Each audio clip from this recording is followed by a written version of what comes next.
கலையருவி சமூக ஊடக தொலைக்காட்சி செய்தி சுருக்கம்.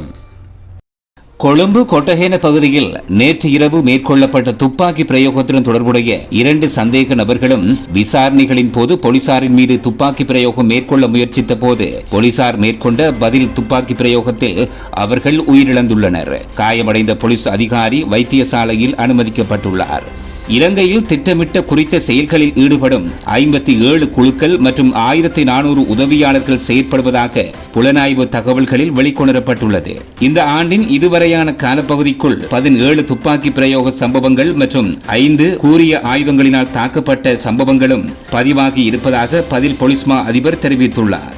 குற்றங்கள் அதிக அளவில் இடம்பெறும் மாகாணங்களாக மேல் மற்றும் தென் மாகாணங்கள் அடையாளம் காணப்பட்டுள்ளன. குறித்த மாகாணங்களின் பாதுகாப்பு கடுமையாக்கப்பட்டுள்ளதாக பதில் போலீஸ் மா அதிபர் மேலும் தெரிவித்துள்ளார்.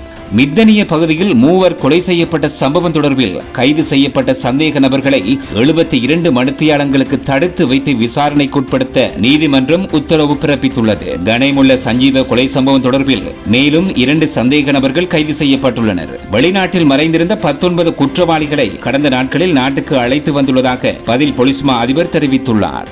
செய்தி சுருக்கம் கேட்டீர்கள்.